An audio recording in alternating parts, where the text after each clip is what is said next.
Immigration and Customs Enforcement ready to pay thousands of dollars in signing bonuses to work in Williston. Thanks for joining us tonight at 11 o'clock. I'm Brian Colleran. And I'm Liz Streppa. Tonight, Vermont leaders are speaking out against ICE expansion across the country and here at home. NBC5's Jackson Stover joins us now. Jackson, they're looking to hire dozens of people for this facility. Yeah, Brian, Liz, they're looking to hire 100 new employees in Williston, and to get them to sign on, ICE could be paying them a lot of money.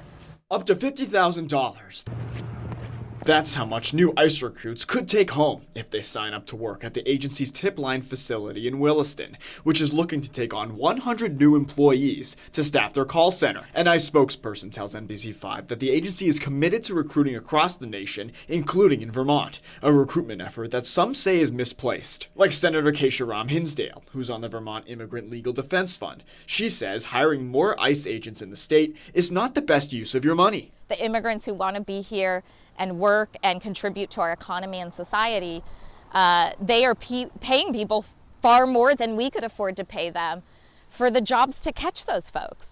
This is going to be a pretty devastating cycle for Vermont. Her colleague, Nadar Hashim, agrees with that sentiment. He says $50,000 isn't an incentive, it's a plea. I think that it's also a sign that they are quite desperate for people. He says since they've wrapped their last legislative session in Montpelier, things have only escalated across the country. Over much of the last session, we heard a lot from the Scott administration that we just have to keep our heads down and not draw attention to ourselves as a state, and we'll make it through this. However, that clearly has not made a difference. In our opinion, this is prioritizing the wrong things. That's Kim Howard with Champlain Valley Indivisible, an organization that seeks building democracy through community. A community, she says, would only become divided as ICE expands.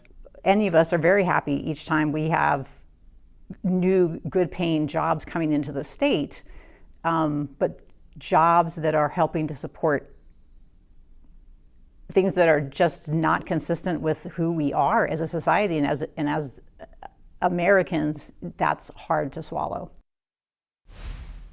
Thousands are expected to gather across the country for No Kings protests this Saturday to protest ICE. Those are happening locally too. More information can be found on our website, mynbc5.com. For now, I'm in the newsroom. Jackson Stover, NBC5 News.